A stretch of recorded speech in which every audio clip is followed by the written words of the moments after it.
todo mundo que está assistindo ao vivo ou posteriormente. Boa noite para os presentes aqui na nossa sala virtual. Nós damos continuidade ao curso Gramsci nas Margens. Eu me chamo Danila, sou professora da Universidade Federal do Rio Grande do Norte, no Departamento de Educação, e hoje nós damos continuidade ao terceiro módulo do curso Gramsci nas Margens. O primeiro módulo teve como tema Gramsci, a trajetória de um revolucionário. O segundo, bases ontológicas da filosofia da praxis. E esse terceiro módulo, grupos e classes subalternas. Todos esses módulos são compostos por 2 encontros, e nós estamos agora no segundo encontro, sobre esse tema que nós iniciamos nossas conversas na semana passada.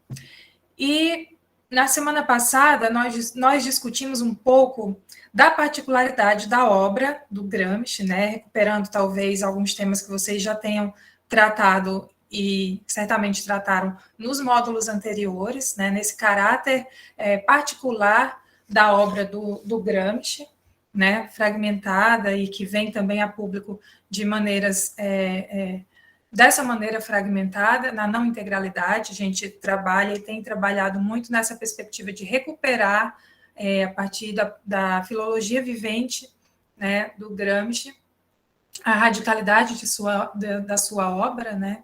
O Gramsci era um intelectual de partido, um militante, e fizemos também uma apresentação de alguns conceitos, ou uma reapresentação, a partir da nova retomada dos estudos gramscianos, com a iniciativa do grupo de historiadores indianos, com o Subaltern Studies, que se relaciona muito com esse conceito que a gente está trabalhando nesse terceiro módulo, e os reflexos na América Latina, inclusive com a composição do hoje super conhecido e difundido argumento da decolonialidade. Então, no módulo passado, que vocês também têm acesso, aqui no canal, nós conversamos bastante sobre essa trajetória de retomada nas décadas de 80 dos estudos subalternos, essa perspectiva conceitual relacional do Gramsci que, de fato, demorou para ser investigada de maneira séria e merecida, diferente de outras categorias do Gramsci, que já são muito utilizadas, inclusive na política, e na política brasileira, como hegemonia, sociedade civil. Então, na verdade, quando esse uso do termo, do conceito subalterno, subalternidades, grupos subalternos, passa a ser mais difundido, nós temos também o problema de toda a grande difusão e de toda a moda acadêmica, que são os usos e os desusos desse termo, e também o descolamento da perspectiva revolucionária proposta pelo Gramsci nos cadernos do cárcere para a apresentação desse conceito, da forma metodológica também que o Gramsci nos apresenta. Então, esse foi um pouco do que foi um pouco do nosso tema da aula passada, essa conversa sobre essa retomada. E aí, claro que isso se dá também muito por conta da falta de acesso ao trabalho do Gramsci na sua integralidade, inclusive por esse grupo de pesquisa indiano, que possuía na época, na década de 80, esse acesso não integral, e também por conta da influência não marxista desse grupo, muito mais ligado ao pós-estruturalismo, à filosofia. Então, esse curso, que acertadamente recupera o Gramsci e sua aplicabilidade para o tempo presente, o Gramsci que não sabia, não podia prever como que, de fato, esses cadernos carcerários iam, na verdade, ser grandes guias políticos, seriam grandes materiais importantíssimos para a teoria política e também para a militância. E esse curso acertadamente recupera essa perspectiva de pensar o Gramsci para a nossa realidade e o nosso tempo presente. Então, os pesquisadores também destacados aqui nas referências indicadas, toda a preocupação do curso é realmente recuperar essa capacidade analítica e essa força potencialmente revolucionária do Gramsci e de seus grandes conceitos. Desculpem. E eu destaco mais uma vez que eu não sou uma exímia pesquisadora do Gramsci, né? Mas eu confio muito nas referências indicadas aqui para leitura, que aprofundam essa temática. São teóricos que têm essa preocupação de recuperar a integralidade e de estudar profundamente seus escritos. O que fazemos aqui no curso é, de fato, uma primeira imersão, o que não significa que seja superficial, mas que ainda é um começo, né? Nesse estudo da perspectiva da subalternidade no Gramsci. E esse início ele deve ser desenvolvido por vocês nas disciplinas, nas pesquisas, nos eventos, né? Nós também destacamos na aula passada que, inclusive, no texto pré-carcerário do Gramsci, né, sobre a questão meridional, ele já fazia referência a essa importância de se estudar o caráter, né, da formação regional, da questão regional e agrária italiana, né, do Mezzogiorno. E, no primeiro momento, eram esses os subalternos para o Gramsci, né, os camponeses. E esse tema ele vai sendo ainda mais desenvolvido nos cadernos, articulado sempre a um conceito fundamental para o Gramsci, que é o de hegemonia. Então, para a gente, de fato, ir começando a aula e essa troca, esse diálogo de hoje, é importantíssimo que a gente destaque que as categorias do Gramsci são definidas através de relações de força. Então, mesmo que a gente esteja aqui tratando, né, de subalternidade, grupos, classes subalternas e qualquer que fosse o outro conceito, hegemonia, intelectuais, sociedade civil, senso comum, nós sempre temos que pensar esses conceitos na sua aplicabilidade, né, e nessa disputa, de fato, que o Gramsci nos faz entender a partir desses seus escritos. Então, o ponto de partida, e que é também um argumento utilizado pelo Marcos Del Roio, né, o autor que, junto com o Gramsci, nós vamos utilizar hoje, é que a subalternidade é uma situação de classe. Acho que vocês também recordam que no nosso debate, na nossa conversa da semana passada, nós fizemos essa relação com grupos e classes subalternas com o próprio conceito de classe social para o marxismo, né, a partir do texto do Leandro Galastre.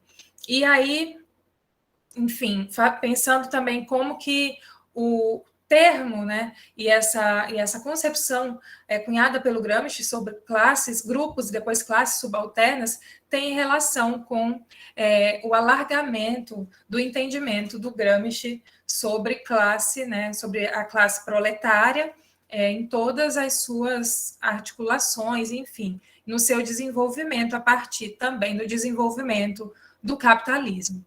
Então, partindo desse pressuposto, né, de que a subalternidade é uma situação de classe, o texto do Del Roio vai pensar justamente as possibilidades de saída dessa situação.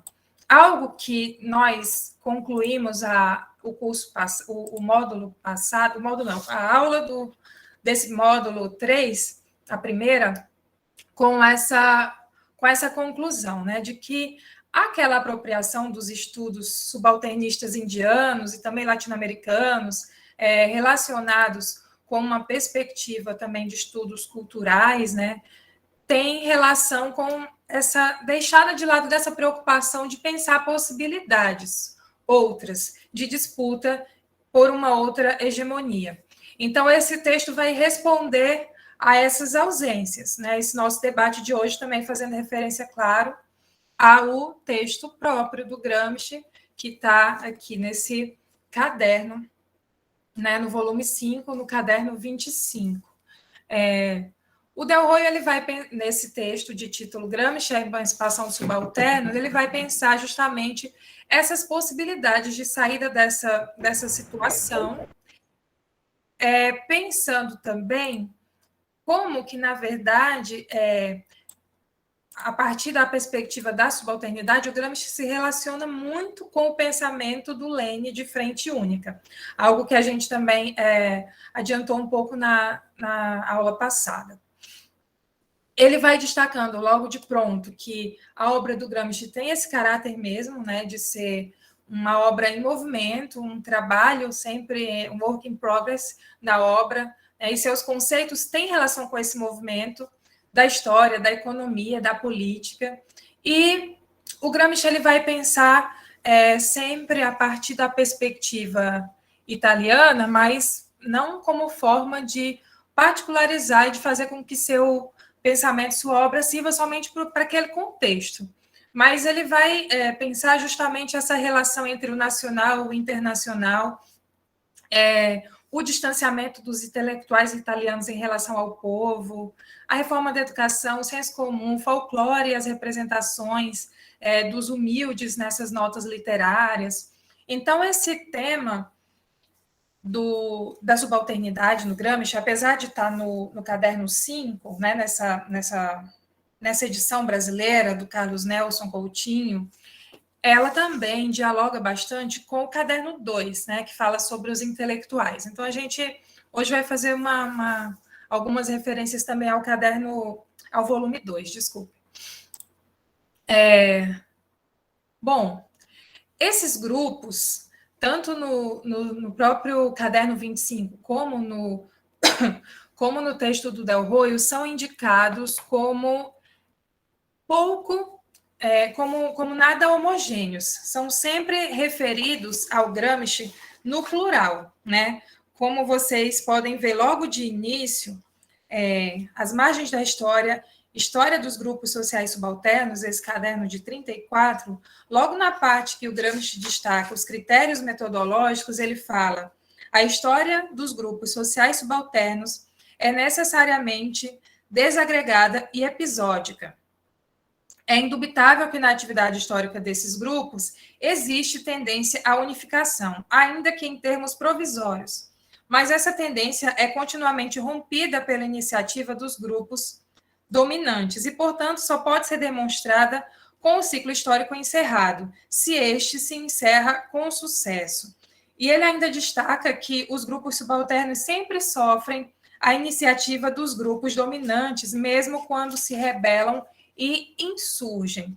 Mas é bem importante esse parágrafo, né? Porque ele vai falar desse aspecto desagregado e dessa influência externa que é decisiva, né, para essa forma desagregada, e que, na verdade, esses grupos, por estarem desagregados, não significa também que são grupos e entidades isoladas. Mas o Gramsci, quando ele vai analisar metodologicamente esses grupos, na verdade, ele está recompondo, ele está indicando a importância de recompor a integralidade da atividade histórica, que inclui também a atividade de rebeliões e insurgências desses grupos, né, por fora do jugo dominante. Então, o Gramsci, e no texto do Del Roio também se destaca o descontentamento dos grupos subalternos, a espontaneidade dessas ações de insurgência que devem ser canalizadas e integradas numa condição consciente.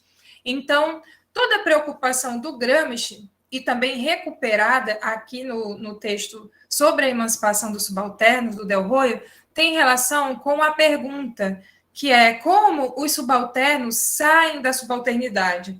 A Spivak, aquela outra autora, né, uma das grandes vozes do pós-colonial, né, do argumento pós-colonial, traz no texto uma pergunta, naquele texto que fizemos referência na aula passada, sobre se pode o subalterno falar.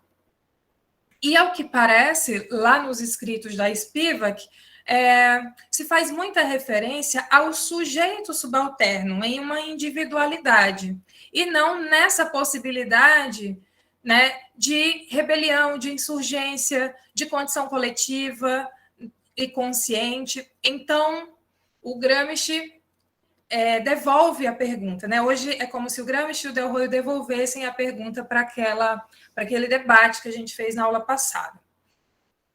Bom, a resposta e a hipótese aqui apresentada, né, que concorda fundamentalmente com o texto indicado, sim, há uma possibilidade, né, de enfim, de que essas insurgências sejam canalizadas de forma consciente. E essa condição de subalternidade, essa situação, aliás, só pode ser superada com a organização política.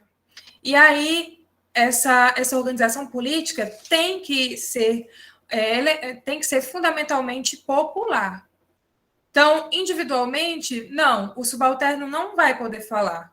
Isso acontece hoje também, se a gente pensa a nossa política contemporânea, né? Se a gente faz uma breve análise de conjuntura, individualmente a gente não tem voz, né? Perante o projeto de poder que temos hoje, principalmente no governo federal, né? E, de fato, o subalterno, e ele vai poder falar como classe e organizada enquanto tal. Como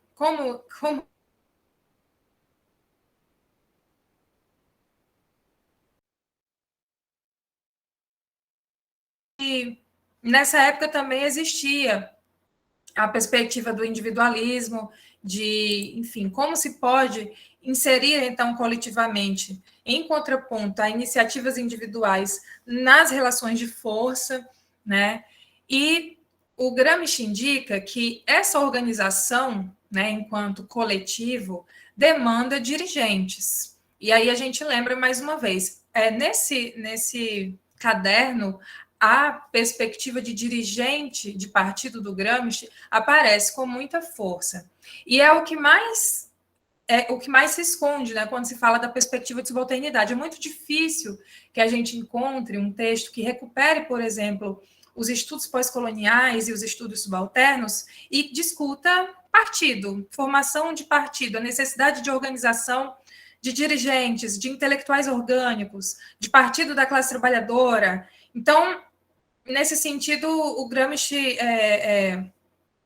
talvez não ficasse contente com essa forma que esse conceito vem à tona, né? E que ganha um grande espaço na academia, inclusive num momento de grande fragilidade do marxismo e de avanço daquelas teses de fim da história, né? Como a gente sabe que foi década de 90, principalmente, 80, 90, para a academia.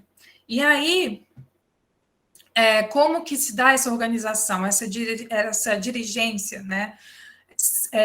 Sem lideranças? Não existe. É preciso estabelecer também lideranças, dirigência. E de onde surgiria essa dirigência política? Dos intelectuais. Por isso que a gente faz referência também àquele volume 2 dos Cadernos do Cárcere. Individualmente, sem liderança, não há essa possibilidade, né? E esse é, muitas vezes, o uso que é dado. Mas é preciso também lembrar que o Gramsci, diferente do que a gente pensa hoje, né, no senso comum, sobre o que significa ser intelectual, para ele, intelectualidade não tem a ver com títulos ou com qualquer formação acadêmica, somente acadêmica, principalmente, né? Se a gente pega hoje e a nossa forma de encarar o currículo e a importância do Lattes, de inflar esse Lattes, e disso ser respaldado como uma intelectualidade, nada disso. Para o Gramsci, o que caracteriza o intelectual?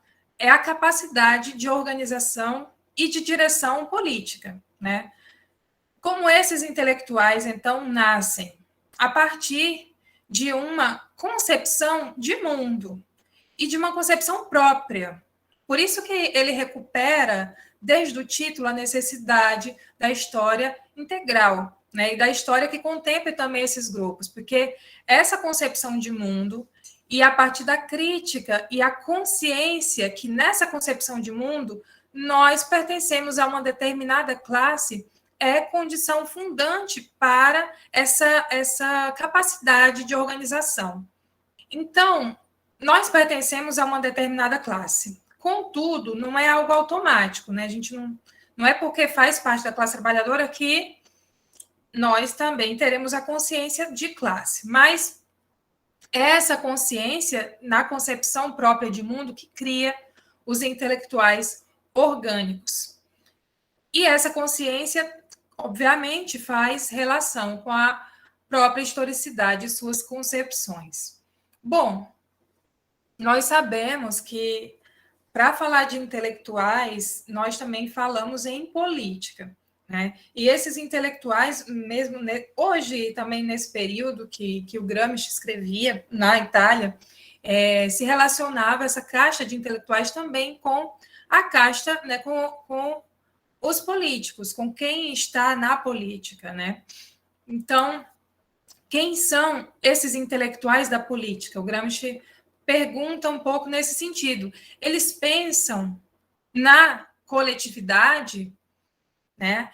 Ou, de fato, esses intelectuais que estão na política são intelectuais burgueses, que aparecem como vozes quase que por fora, com autoridade científica, eclesiástica, fundamentalmente, né, na particularidade da Itália.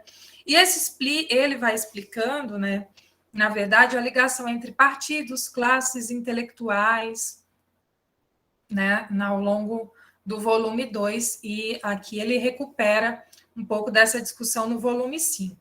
Então, no caso da classe burguesa, na classe que tem a hegemonia, não, na aparência, essa relação entre intelectuais e classe não é dada, mas é mediada.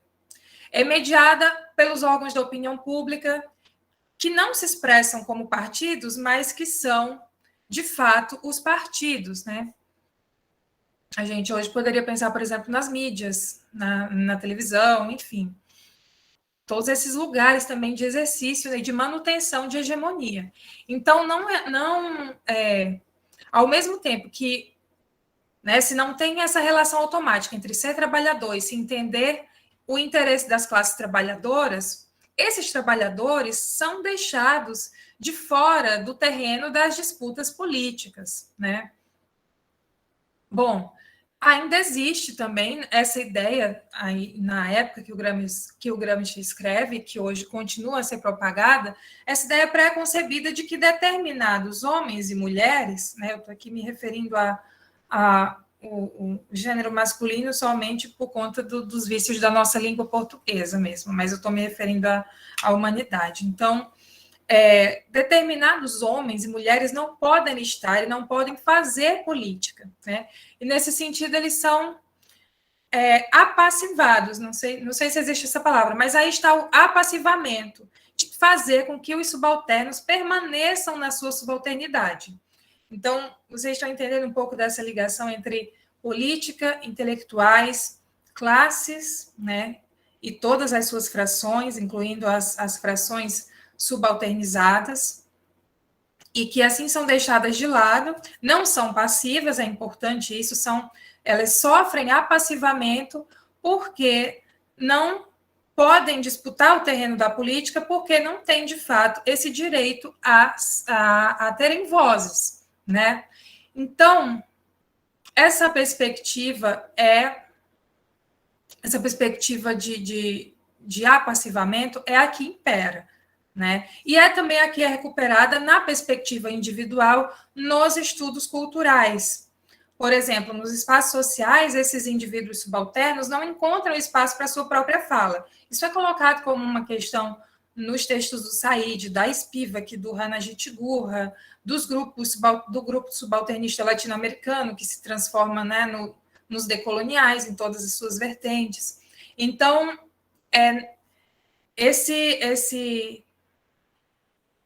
essa perspectiva do indivíduo que impera nos estudos culturais traz também um esvaziamento nesse sentido, porque reforça, na verdade, também correntes completamente distantes do marxismo e da perspectiva da luta de classes. Então, aparece o tema, né, nessa perspectiva individual, no Subaltern Studies, dos estudos culturais, uma proximidade com o estruturalismo, com o pós-modernismo, inclusive, que são problemas aqui indicados decisivamente logo de início do texto do Del Rey, muito importantes, mas, obviamente, o Gramsci não poderia prever esse uso que foi feito dessa categoria de classes e grupos subalternos, né? Ele, na verdade, estava buscando elementos que poderiam compor essa nova sociedade civil anticapitalista, visto essa indeterminação e fluidez que também estava ali sugerida, né, na expressão classes e que poderia ser enriquecida a partir da perspectiva da subalternidade. Aí, o Gramsci já inicia também o caderno 25, apontando justamente as dificuldades de organização da classe. Primeiro, a pergunta, né? Como os subalternos saem da subalternidade? Através da organização, mas ele sabe que não é uma tarefa fácil, né? Então, ele também propõe métodos analíticos para a gente entender o que pode ajudar a contribuir nessa organização de classe, né? Em todos os momentos, desde a primeira frase, ele vai falando sobre essa tendência subversiva, popular, elementar, que pode nascer nos camponeses, da preocupação com a ausência de partidos regulares, né, desses grupos rurais. Então, o Gramsci está pensando essa situação social desses agrupamentos, e que está relacionada decisivamente com os processos de exploração, mas também com os processos de opressão, né? E ele destaca: a história não é contada do ponto de vista dos subalternos, né? E aí isso é muito Marx, né? A história e a ideologia dominante são as das classes dominantes.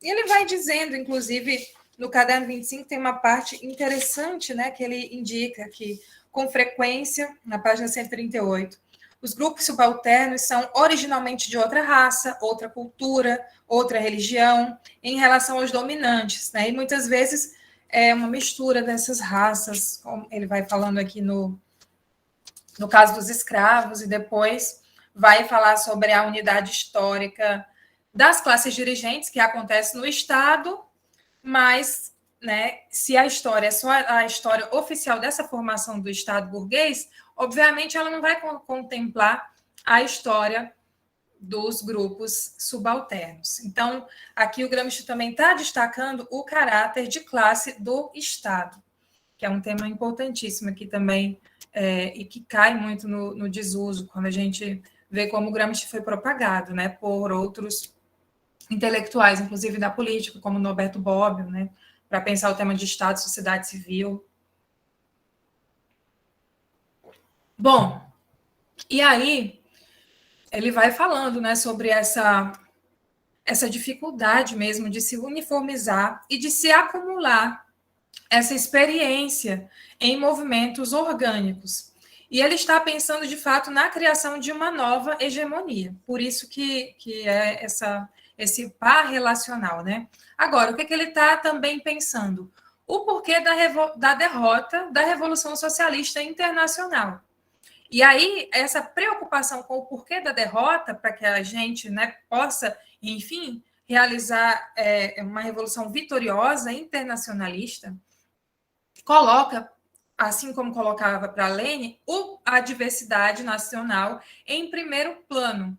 Então, é algo que, de fato, no marxismo, às vezes, infelizmente, não é muito enxergado, né? Essa perspectiva metodológica marxista, que está em Lênin, que está em Gramsci, em colocar em primeiro plano a diversidade nacional, é muito cara para a gente, né, que está em um tempo e em uma época distinta, né, de desenvolvimento do capitalismo distinto, em uma localização territorial distinta também, com uma formação social também distinta, não completamente, porque aqui na Itália a gente também viu, né, na aula passada, que se experimentou um desenvolvimento desigual e combinado, mas essa perspectiva, né, para a gente pensar uma revolução socialista na nossa realidade é indispensável, essa perspectiva leninista e também gramsciana.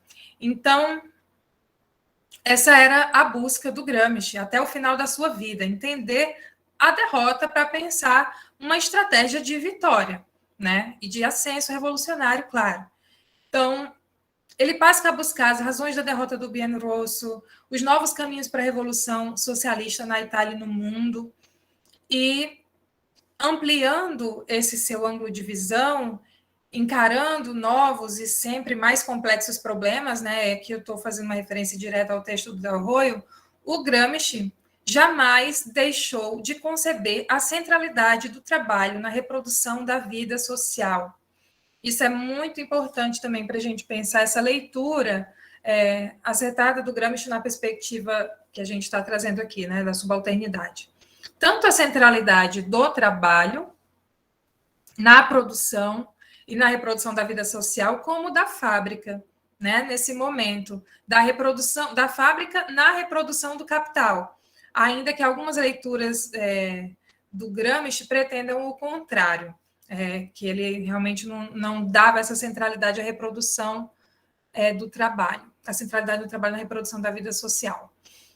Nós sabemos que é justamente nesse ponto que muitas vezes se distancia o Gramsci do marxismo como um autor de perspectiva culturalista, né? O marxismo cultural, que a gente já deve ter ouvido, né, da perspectiva do senso comum e da demonização em torno do pensamento do Gramsci, como se ele só pensasse intelectualidade, cultura, e não também a centralidade do trabalho na reprodução do capital e também a perspectiva de organização em partido. Então, lá na página 65 do texto do Del Arroyo, ele indica que, na verdade, o Gramsci está fazendo referência também, quando ele fala dessa possibilidade de organização dos grupos subalternos, né, classes subalternas, à política de frente única sugerida pela Internacional Comunista, né, e a palavra de ordem do governo operário camponês, que propiciam para Gramsci essa nova leitura da questão meridional e da relação entre classe operária e campesinato. Por que é importante para ele, né, ter essa compreensão de fato de cada situação e de cada formação social? Ele indica que não se conhecia a Itália, né? Se faltam os elementos, eu estou também continuando lá no texto do Del Arroyo, estou reproduzindo aqui como lá aparece. Faltam elementos adequados para conceber a Itália assim como realmente é, de modo que nos encontramos na impossibilidade de fazer previsões, de nos orientarmos, de estabelecer linhas de ação que tenham certa probabilidade de serem exatas. Não existe uma história da classe operária italiana. Não existe uma história da classe camponesa. A gente pode pensar, né, e indicar que não existe uma história das classes historicamente subalternizadas da América Latina, né, da forma que os indígenas, que os povos originários se organizavam, né, das rebeliões, das insurgências de escravos, né, em diáspora. Enfim, essa necessidade de uma historiografia integral que contemple as histórias de luta é uma demanda nossa, ainda hoje. A gente vê muito, inclusive, no movimento negro, né, na perspectiva da educação étnico-racial, com a Lei 10.639. É isso que a gente está reivindicando ainda também. Então, era algo que o Gramsci já tinha como preocupação aqui nos cadernos, pensando a Itália. Então, vejam como, na verdade, a gente está falando aqui de uma metodologia, né? O Gramsci está nos indicando uma metodologia, e é por isso que ela nos serve, nesses sentidos, né, de relação também. Então, sem o conhecimento da história particular da luta de classes, né, que forjou o capitalismo italiano, para ele seria impossível a realização de uma frente única, antifascista e anticapitalista, assim como a formulação de um projeto revolucionário centrado na classe operária e na aliança operário-camponesa. Bom, e aí a hipótese do texto do Del Arroyo, de fato, é que, na verdade, na qualidade, né, aqui eu estou fazendo uma leitura que eu imagino que seja a hipótese do texto, né? Claro que o texto tem várias discussões importantíssimas, e eu gostaria de destacar que o texto, inclusive, se torna depois esse livro aqui, quem puder ler, vai ser bem interessante. É um dos capítulos desse livro, a emancipação, Gramsci, a emancipação do subalterno, que também traz outras discussões interessantes. Bom, cadê onde que eu estou?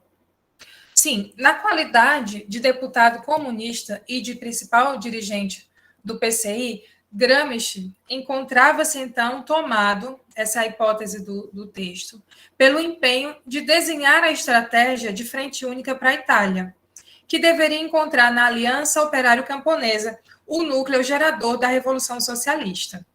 Bom,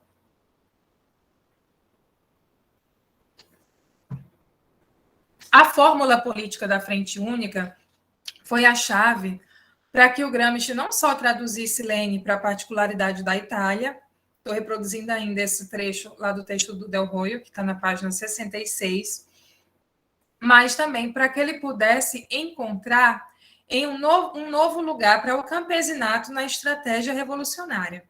Então, aqui, vocês veem que ele está tratando da estratégia, né?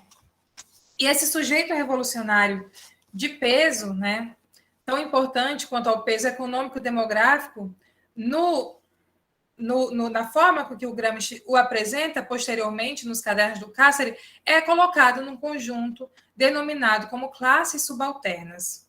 Então, no fim das contas, o Gramsci ele está insistindo no problema posto em 1923 sobre a necessidade de se conhecer a Itália a fim de transformá-la. É também o nosso desafio, né, de época. E a grande questão para Gramsci que nós podemos trazer para o nosso tempo é que muitas frações da classe dominada possuem, na verdade, partidos já constituídos e movimentos, mas agem de acordo com a pauta dos dominantes. O desafio é colocar na ordem do dia as próprias pautas, as pautas desses grupos, né, historicamente subalternizados. E eu já estou quase finalizando essa primeira apresentação, hoje acabou ficando um pouco mais curta, mas eu não queria deixar de destacar também algumas observações que o Gramsci faz, ainda sobre o critério do método, né, dessa vez no parágrafo 5, sobre a necessidade, né, de avançar nessa historicidade das classes subalternas. As classes subalternas, por definição para o Gramsci, não são unificadas e não podem se unificar enquanto não puderem se tornar Estado. Sua história, portanto, está entrelaçada à sociedade civil. É uma função desagregada e descontinuada da história da sociedade civil e, por esse caminho, da história dos estados ou de grupos de estados. Portanto, e aqui ele nos indica aspectos metodológicos importantíssimos que são recuperados nesses textos, né, que a gente está usando como referências, e naqueles outros também que eu fui colocando no chat aqui na aula passada. Então, esses critérios metodológicos precisam ser também lidos de forma atenta, né? Portanto, deve-se estudar, para o Gramsci, a formação objetiva dos grupos sociais subalternos, através do desenvolvimento das transformações que se verificam no mundo da produção econômica. Vejam aqui o argumento, né, do Del Roio aparecendo nos cadernos. A adesão ativa ou passiva às formações políticas dominantes, e aí tem relação com agirem de acordo com essas pautas, né, com as ideias da classe dominante. O nascimento de novos partidos dos grupos dominantes para manter o consenso e o controle dos grupos sociais subalternos. A preocupação, o Gramsci ele indicava que, na verdade, essas preocupações que ele tinha para com as classes dominantes já eram pautas que estavam na ordem do dia na classe, né? Aliás, nas classes dominadas já estavam na ordem do dia para as classes dominantes, essa formação de partido, né? A adesão às suas ideias, né? Essa forma de manutenção da hegemonia. O quarto ponto, as formações próprias dos grupos subalternos para as reivindicações de caráter restritos e parciais. O quinto, as novas formações que afirmam a autonomia dos grupos subalternos, mas nos velhos quadros.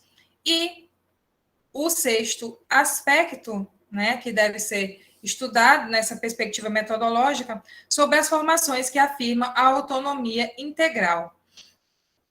Então, com esse nosso último debate, na verdade, a gente tenta responder e dialogar como na verdade, há um distanciamento quase que completo, né, dessa leitura da subalternidade do Gramsci para o que é recuperado na perspectiva dos estudos culturais, né? E que, de fato, os cadernos e conhecer a integralidade, a forma e o que o Gramsci estava dialogando nesses cadernos, né? Que se relaciona também com o seu amadurecimento teórico, que já estava lá nos textos pré-carcerários, o que o Gramsci queria, de fato, indicar? Essa perspectiva de disputa mesmo dos rumos da sociedade e da necessária organização.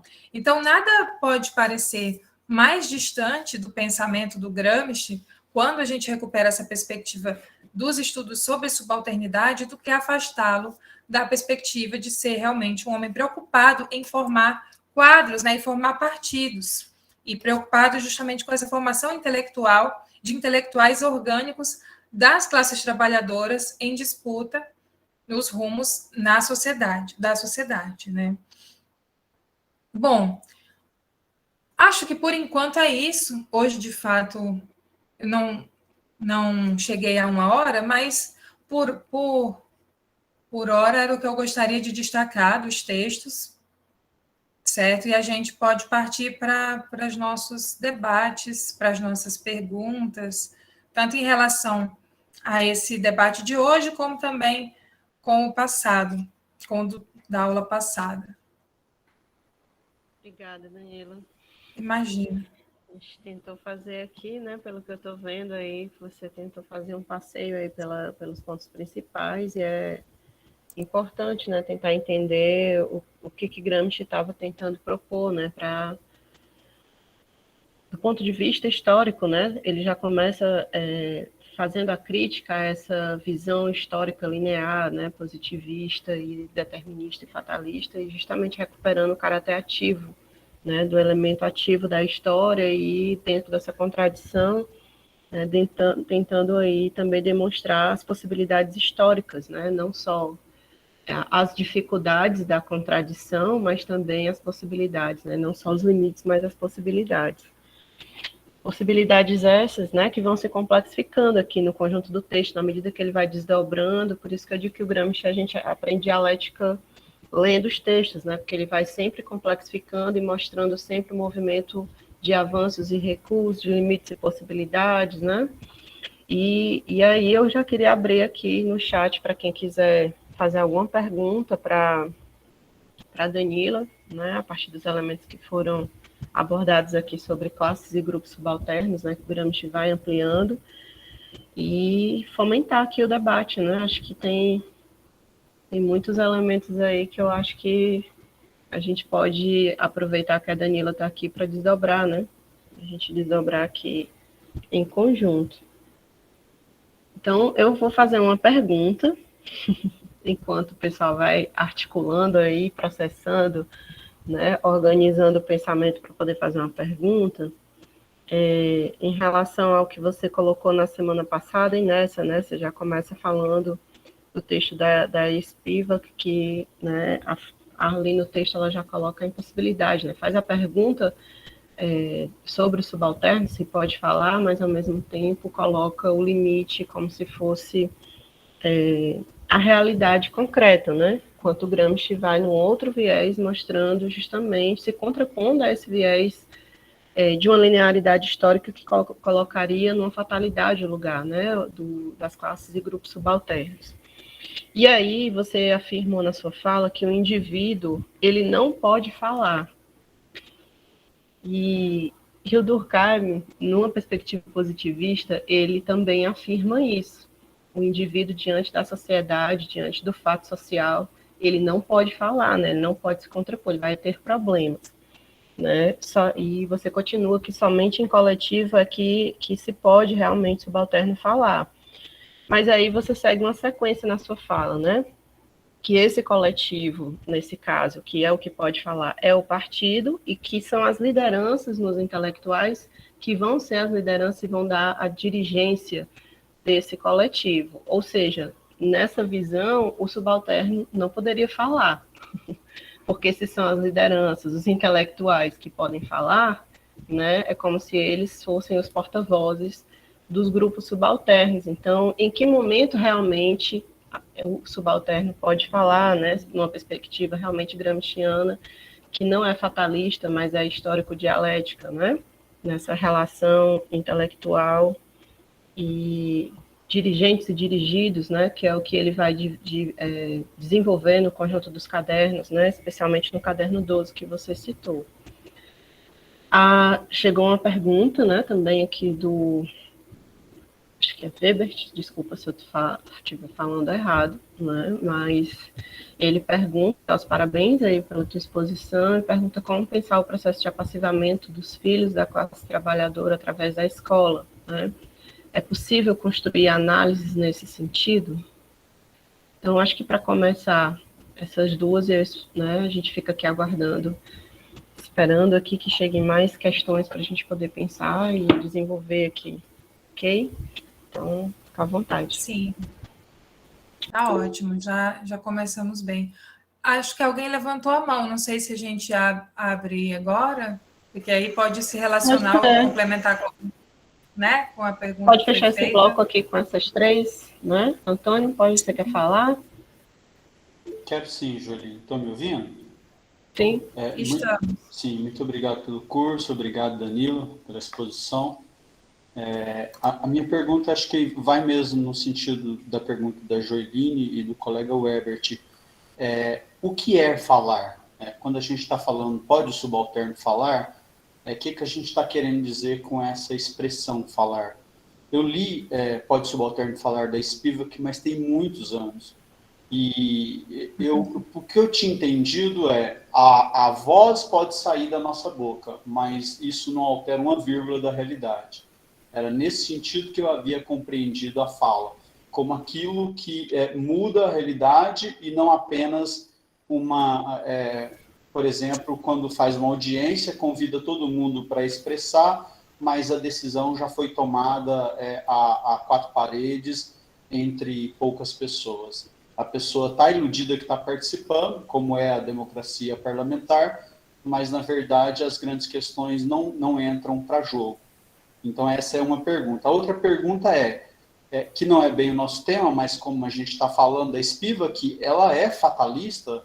Eu não havia entendido assim. Quando eu li ela, eu achei uma coisa muito interessante, porque eu estava num ambiente em que tinha muitas ideias pós-modernas, e eu senti na Spivak uma defesa ainda da divisão entre o desejo e o interesse. Quando ela fala das viúvas que se suicidavam após a morte do marido, e aí ela tenta mostrar ali que o interesse dessas viúvas seria a vida, embora às vezes elas acabavam se suicidando pela influência das poesias, da ideologia, de toda a cultura que estava ali. Mas eu não tinha conseguido pegar na Spivak esse aspecto negativo. Se for possível desenvolver ele um pouquinho mais. E para concluir, sobre o apassivamento, o que é o contrário de uma massa apassivada? É uma massa ativa? E para ser ativo, necessariamente a ação tem que ser violenta? Ou podemos ser não passivos e ao mesmo tempo serenos? Porque eu tenho percebido que conclamar as classes subalternas para essa tal ira justa tem conseguido processo, cadeia ou morte jovem, como foi a do Gramsci. Danila? Essas são perguntas. Estava aqui anotando algumas palavras-chave aí da fala do Antônio, para não esquecer, porque ele faz também observações bem importantes, interessantes, assim como foi a questão da Joeline e também do Webert, que também Verbet, não sei se estou pronunciando certo. Bom, eu também aqui não vou trazer respostas corretas, fechadas, né? É a perspectiva de leitura que, na verdade, tem concordância em diversos pontos, na maioria deles, com os referenciais também que a gente traz aqui no curso. Bom, por que a gente toca muito no tema do indivíduo, né, da fala, o texto da Spivak, que eu também faz tempo, viu, Antônio, que eu não releio. Eu imagino que agora já vou ler de uma outra forma, né, com a própria aproximação que eu comecei a ter com os debates de gênero também, não mais só a partir da perspectiva de entendê-la como uma voz do pós-colonial, né, do argumento pós-colonial. Mas acho que eu vou fazer meio que uma fala geral sobre as três questões, talvez depois dialogando um pouco mais sobre essa questão da classe trabalhadora e da escola, né? Quem educa o trabalhador, aqui também que aparece no chat.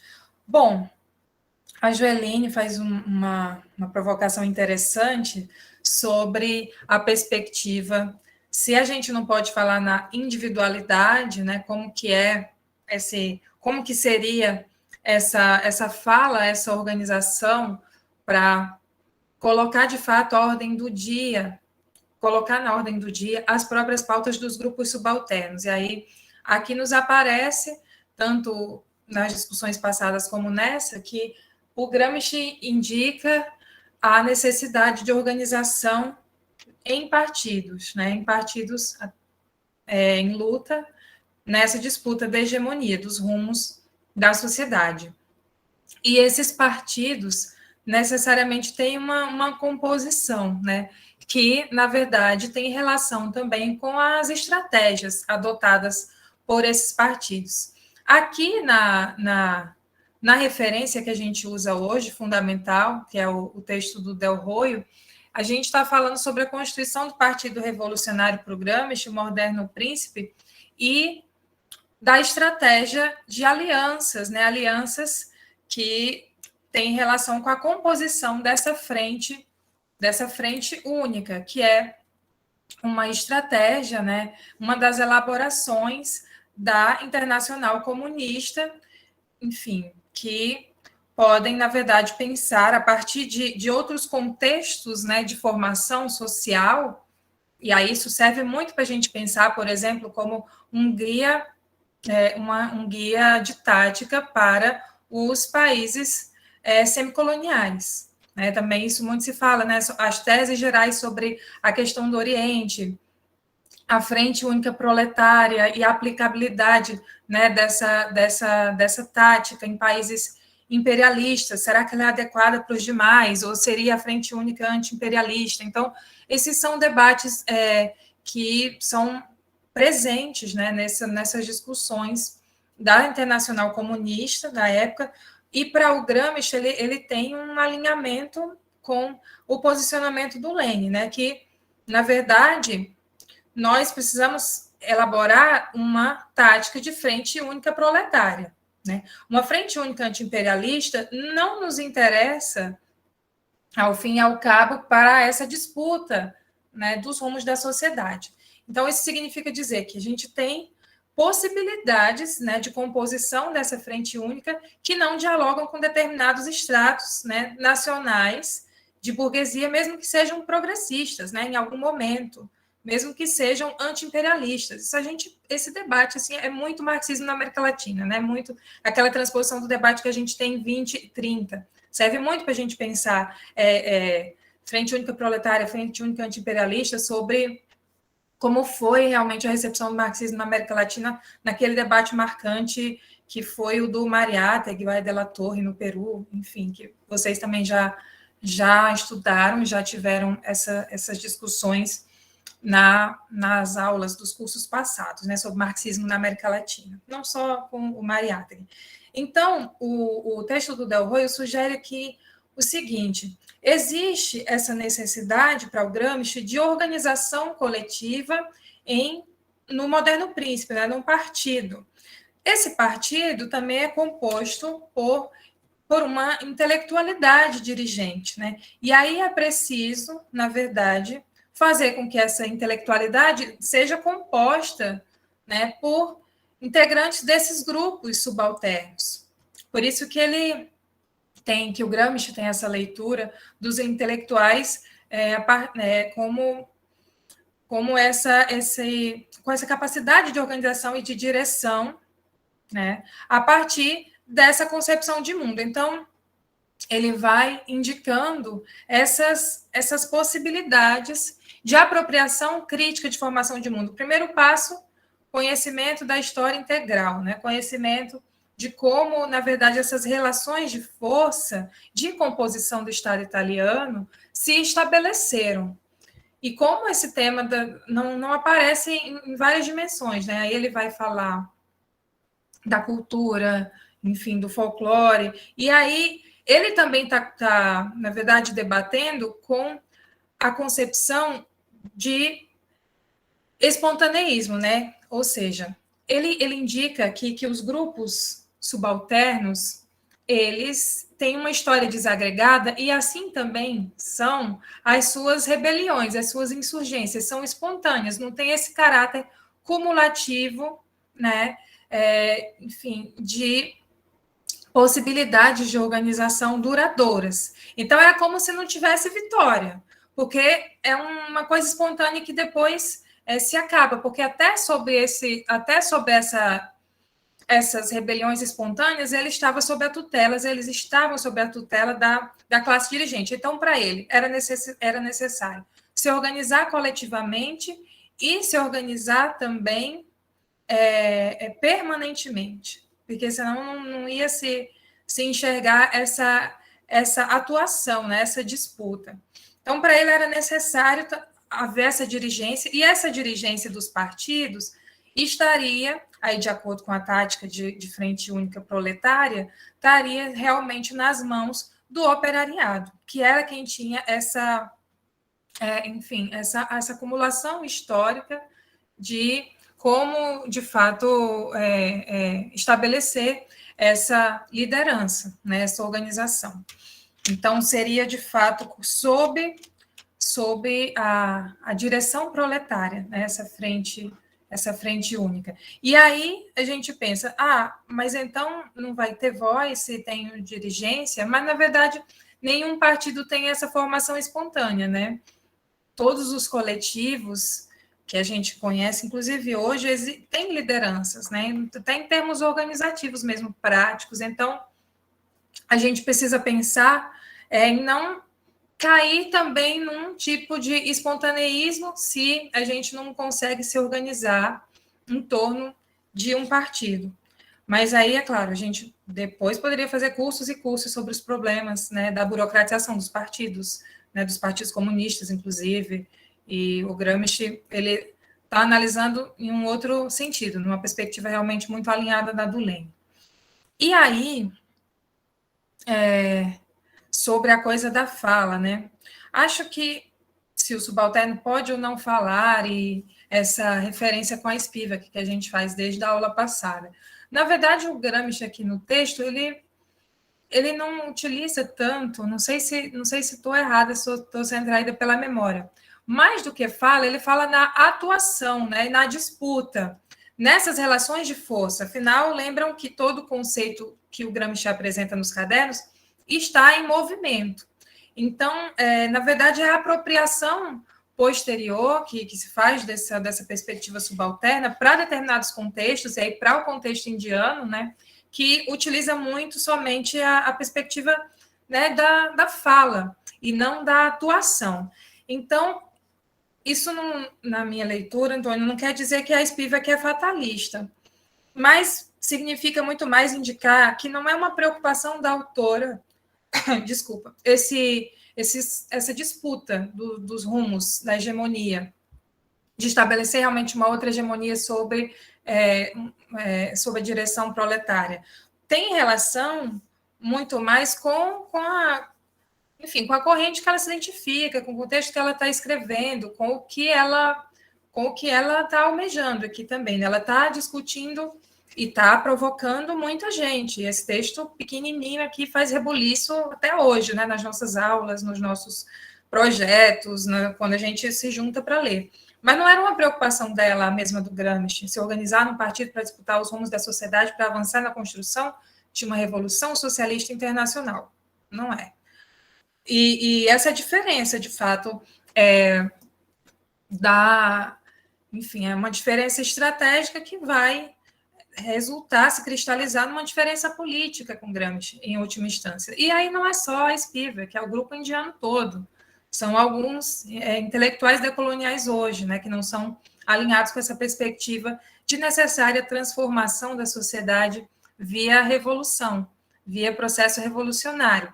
De fato, se a gente lembra um pouco do que discutimos no curso, na aula passada, né, desse mesmo módulo, o que era interessante, por que os grupos, né, de estudos culturais recuperavam muito essa perspectiva do Gramsci. Era só pelo aspecto da importância de se recuperar uma historiografia integral, que não é uma questão menor, tanto que é a primeira, né? Para a gente ter uma concepção de crítica do mundo, a gente precisa entender como estamos no mundo, né? Para esse avanço, de fato, da consciência, enquanto classe, e logo para a formação também da nossa intelectualidade, né? Enquanto intelectuais da classe trabalhadora, né? Em disputa da hegemonia. Então, esses grupos que recuperam a perspectiva da subalternidade a partir dos estudos culturais estão muito ligados a questões de dar conta de que esses grupos figurem na historiografia, e assim já estava respondido.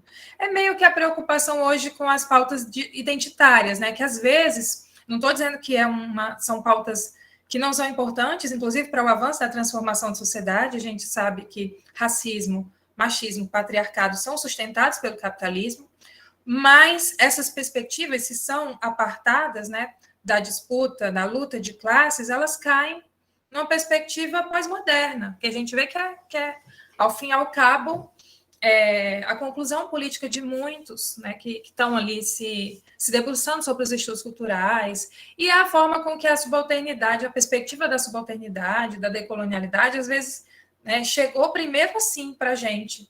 A gente conhece primeiro nesse formato, assim, que serve, está ali na linguística, nos estudos culturais, relacionados a pensar, de fato, somente uma historiografia que dê conta dessa fala, né? Dessa fala que, na verdade, como você também indica, Antônio, mesmo que a gente fale, se não for ouvido, se a gente não reivindicar e se não disputar os rumos da sociedade, a gente vai continuar efetivamente sem voz. O desafio é colocar na ordem do dia as pautas da classe trabalhadora, das classes subalternas, né? Nesse sentido amplo que o Gramsci faz. E aí você pergunta sobre a questão do apassivamento, né? Também o apassivamento dessas classes. Como é que seria, então, o contrário? Como é que seria não ser passivo? Como é que seria essa disputa revolucionária? Teria uso da violência? Aí seria um outro módulo, mas só para pincelar aqui, acho que até a gente comentou um pouco sobre esse tema da violência política, quando eu ministrei o curso sobre o Frantz Fanon, num outro momento aqui também com o grupo da Joeline, que inclusive tem um trabalho importantíssimo, acho que um dos pioneiros, né, aqui no Brasil, que estuda o tema da violência política no Gramsci, que é uma pesquisa, acho que de pós-doutorado, do Leandro Gallastre, que é autor daquele texto que nós indicamos na aula passada. Então, se você pegar, depois eu posso colocar aqui no nosso chat essa referência, né? Deve ter publicado aí em formato de artigo, esse tema da violência nos cadernos do cárcere, né? A partir das leituras e das apropriações críticas do Gramsci, do Georges Sorel, do sindicalista francês Georges Sorel, mas que o Gramsci, na verdade, sim, ele vai defender que um processo revolucionário, que a violência política é um passo, né? É uma das estratégias, é algo que está muito presente também, se a gente fosse pensar como outros autores posteriores, né, que estão pensando outras formações sociais, o problema da colonização se apropria, como, por exemplo, o tema da violência no Frantz Fanon, no Condenados da Terra, né, que ele também vai dizer, na verdade, a violência ela é necessária até porque ela é uma resposta, né, ao outro processo violento, ao processo de colonização que é violento. Então, sim, a perspectiva revolucionária do marxismo também indica essa necessária violência política, né, em um momento, né, dessa disputa. Mas o texto do Leandro certamente vai desenvolver muito mais esse tema da violência no Gramsci, e é interessante, é um tema que se pouco discute também. Bom, deixa eu tomar uma água. Acho que eu não respondi a pergunta aqui do chat. Acho que ficou faltando a do Herbert. Acho que eu falei certo agora. E a gente vai para um próximo bloco. Você quer... Aí eu comento as duas, sem problema. Pronto. Não, é só essa questão, né, da individualidade, não só em Gramsci, né, mas já em Marx já é um problema, porque há toda uma perspectiva economicista e fatalista, determinista, de deturpar, né, a perspectiva marxiana de que o Marx nega a individualidade, né? Então, muitas vezes a gente tem que ter o cuidado dialético, por assim dizer, né, de quando a gente está afirmando aqui que o indivíduo não pode falar, né, perceber que, na verdade, o Gramsci nem está indo para o extremo, né, nem está indo para o extremo do coletivo, colocando o coletivo como universal sobre o indivíduo, que isso seria uma visão também reducionista da obra gramsciana marxiana, né, nem está caindo nesse outro extremo, né, de colocar o indivíduo como centro do processo, né. Não há como negar a individualidade, como diz o Lukács, o ser genérico só se realiza em cada ser individual, então a fala do indivíduo ela é importante no processo justamente porque é aí que se conglomera, né, esse coletivo, né, desse partido, dessa proposta, dessa estratégia, como o Lênin vai dizer, né, que o papel do Partido Revolucionário é justamente promover a formação de um partido proletário. E esse partido proletário é justamente a superação desse individualismo que atravessa, né, a lógica hierárquica dos intelectuais, né, que há que romper também, que gera toda essa burocracia que também deve ser rompida e superada dentro desses processos, né, porque o Gramsci vai dizer justamente que é esse processo de simbiose entre aquele que sente, mas muitas vezes não sabe, e aquele que sabe, mas muitas vezes não sente. Então, né, para a gente perceber que a totalidade, né, o universal e o particular, que em Gramsci estão articulados dialeticamente, não nem caindo no oposto, né, nem no indivíduo, nem no genérico, como se fossem opostos, se não se tangenciassem, pelo contrário, né. E aí essa simbiose só se realiza na praxis, né, que é justamente onde entra a dificuldade, né, o desafio, na verdade, da articulação dialética entre intelectual, né, e os subalternizados, porque só se realiza realmente pela praxis, né, pela praxis que se forja realmente novas subjetividades, é pela praxis realmente que há essa supressão, né, essa superação dessas hierarquias, né, a crescente solidariedade, a crescente organicidade só se dá realmente pela praxis. E aí, assim, a Renata traz uma nova pergunta aqui, né, uma outra pergunta que é se você poderia desenvolver também a utilização da noção de subalterno por Raymond Williams, o Edward Thompson, Edward Said, Stuart Hall, como está indicado no texto do Delruz. Se você pode pontuar aí alguns elementos. Enquanto isso, a gente ainda tem tempo, se alguém quiser colocar mais alguma questão, também ainda está aberto, enquanto a Danila desenvolve essas questões. Danila. Bom, Joeline toca num ponto importantíssimo aqui, e que está presente, né, no texto do Delruz, e acho que nesses destaques acabou não indo, que é o aspecto das subjetividades, né, que está muito presente, e por isso também esse termo de subalternos, né, subalternos cai tanto nas graças da academia, porque parece que o Gramsci é lido muitas vezes como o primeiro marxista a levar em conta, né, Joline, esses aspectos que você destacou agora sobre as subjetividades, a individualidade, mas que não tem a ver com a perspectiva individualista da pós-modernidade, que aí sim está completamente contrária, né, ao marxismo, mas não é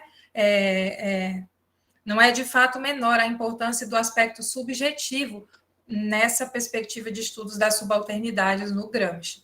Isso é muito importante, é por isso que é tão abraçado também pela academia, né? Porque as leituras reducionistas, né, do marxismo, economicistas, levam muito a gente crer, e a forma mesmo que o marxismo hegemônico aparece, inclusive na América Latina, né, nessa perspectiva economicista, e que, de fato, deixa de lado essas particularidades que hoje são muito caras para a gente pensar estratégias e táticas revolucionárias, né?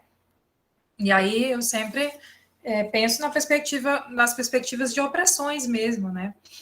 Opressões de etnias, de raças, de gênero, enfim, e tantas outras que a gente tem hoje que a gente sabe que são importantíssimas para que a teoria marxista também dê conta, né, dessas subjetividades.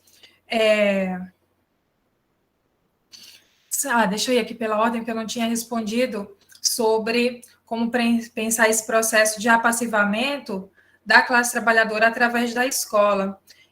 Sim, se pode construir análises nesse sentido. Sim, decisivamente, porque nós sabemos, acho que provavelmente no módulo de Joeline ela deve ter conversado um pouco sobre isso, porque tem muita relação com o trabalho, né, de dissertação, Joeline, que você desenvolveu sobre a escola, e, enfim, alguns gramscianos que escrevem também aqui no Brasil hoje falam, né, sobre essa perspectiva de Gramsci da educação e como, na verdade, a escola é esse lugar que pode ter essa dupla concepção, né?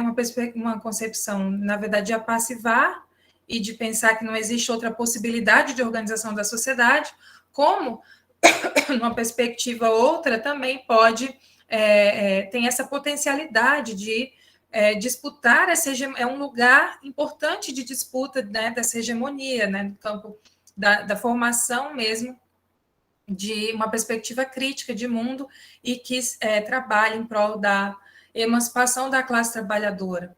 Então, o Gramsci é um autor fundamental para a gente pensar que escola e que escola está sendo oferecida, né? Que educação pública a classe trabalhadora tem hoje, né? Principalmente com o avanço de projetos como de privatizações e de parcerias público-privadas, como a gente tem o Futuro, Escola Sem Partido, enfim, tudo que vem com muita força, principalmente pós-década de 90, com a abertura neoliberal e com a influência decisiva no campo da educação. Então, a gente tem trabalhos importantíssimos nesse sentido mesmo, de pensar a escola e Gramsci. A gente poderia indicar aqui, mais uma vez, o trabalho de Giovanni Semeraro, do Demeval Saviani, Paolo Nozella, da própria Joeline. Então, acho que é isso, um comentário assim mais geral. Renata, essa pergunta, de fato, não é uma pergunta simples, né? Como aparece esse termo, a noção de subalterno para cada um desses autores? Eu vou ficar devendo essa, porque, na verdade, eu não conheço profundamente esses autores todos.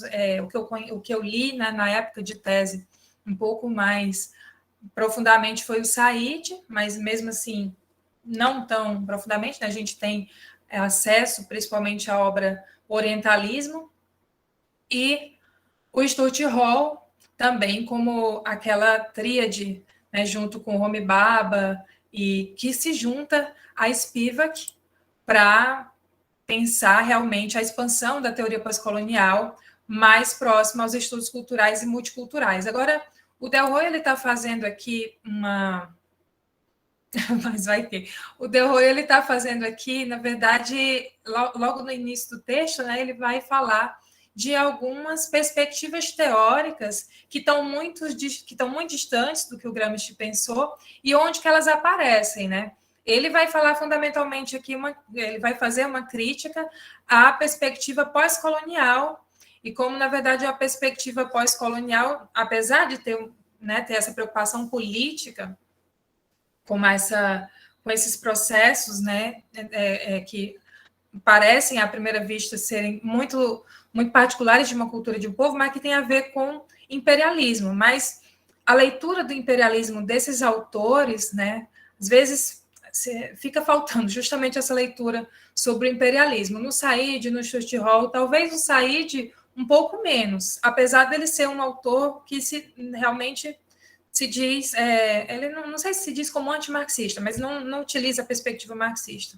Mas ele faz um uso do Gramsci muito respeitoso, né? Mas dos outros eu realmente não teria como comentar. Deixa eu ver.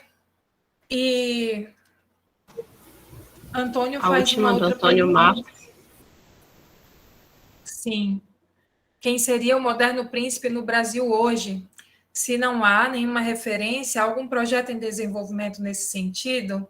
Poxa, a gente queria muito, né, que já tivéssemos esse partido assim constituído com as nossas pautas. Afinal, a gente está em vias, a gente já está em campanha, né? Não sei se nós já nos demos conta disso, mas enfim, os candidatos já estão em campanha. E qual seria esse partido que de fato coloque na ordem do dia as pautas da classe trabalhadora, né? Que não só se apresentem como partido da classe trabalhadora, mas que em seus movimentos não hajam de acordo com as pautas dominantes, né? Esse seria, de fato, um projeto importantíssimo para a gente pensar essa disputa dos rumos da sociedade brasileira, mas algo que eu não sei se existe já em desenvolvimento, mas que, obviamente, a gente tem partidos de esquerda interessantes, né? Não só no Brasil, mas na América Latina, e que disputam esse terreno eleitoral, e que se colocam nesse terreno eleitoral, mesmo que seja de forma crítica. Então, de fato, eu não vou indicar nenhuma referência nesse sentido, mas o que deve ser a nossa preocupação? Pensar qual partido coloca na ordem do dia as nossas pautas. Esse seria o moderno príncipe. E se ele não está em desenvolvimento, cabe a quem também desenvolvê-lo, né? Será que não é também um desafio nosso? Então, são perguntas também, gente. Não tenho resposta para tudo. A ideia, de fato, é comentar e aprofundar, né? Que a gente vá ler também aqui as nossas referências, porque se a gente chega para ler direto o caderno 25, talvez seja um pouco mais complicado. Mas se vocês devem ter percebido que essa perspectiva teórico-metodológica do Gramsci, relacional com uma perspectiva tão difundida como a de hegemonia, é importantíssima para a gente pensar os nossos processos latino-americanos, né? Tanto de recepção do marxismo, como de estratégias revolucionárias, né?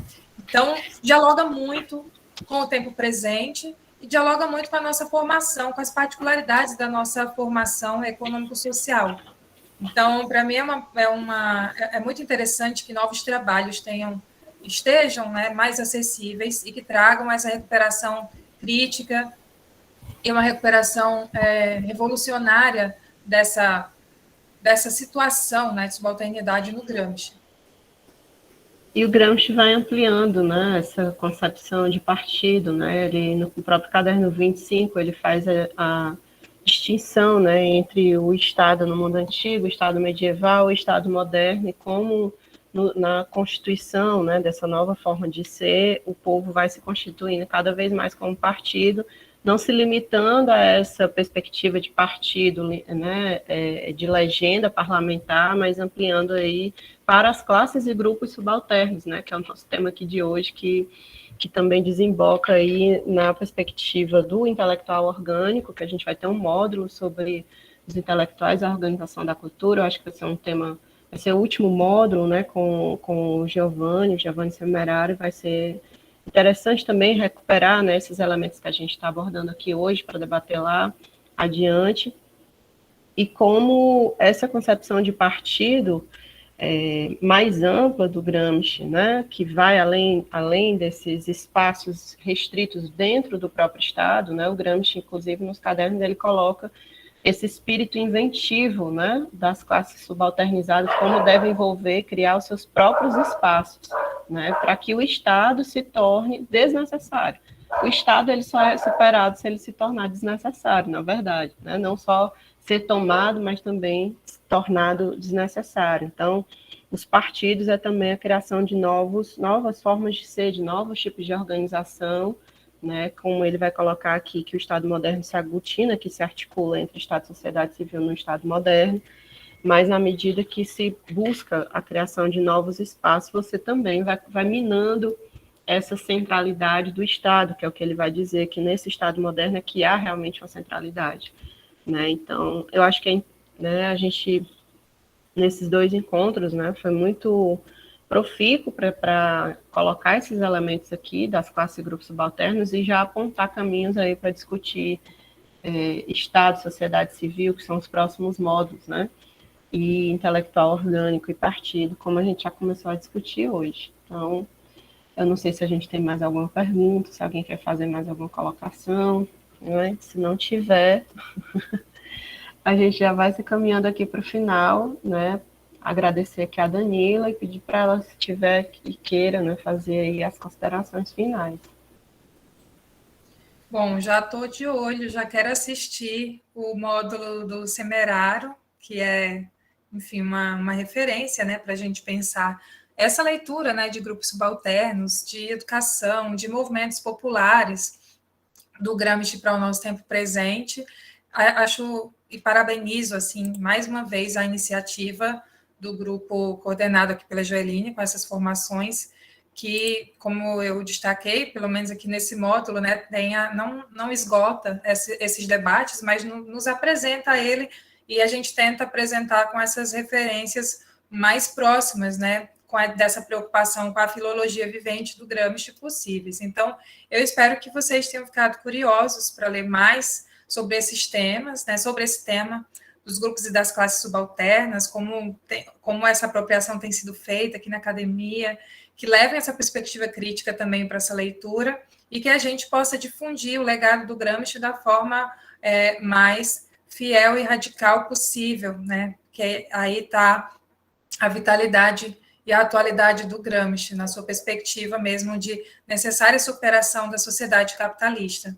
Agradeço muito o convite, mais uma vez, e é isso, à disposição, e quero muito assistir os próximos módulos. A gente fica sempre na ansiedade, para já ter no YouTube, para mandar também para as turmas, mas a gente fica em contato. Gente, agradeço as perguntas também. Obrigada, Danila, obrigada a todas e todos que ficaram aqui até agora, né? Quem vai assistir aí depois, quando for para o YouTube, quando estiver em podcast também. Então, a gente vai ficando por aqui. Na próxima semana aí vamos continuar os estudos, né, do curso Gramsci nas Margens. Boa noite, gente. Até mais.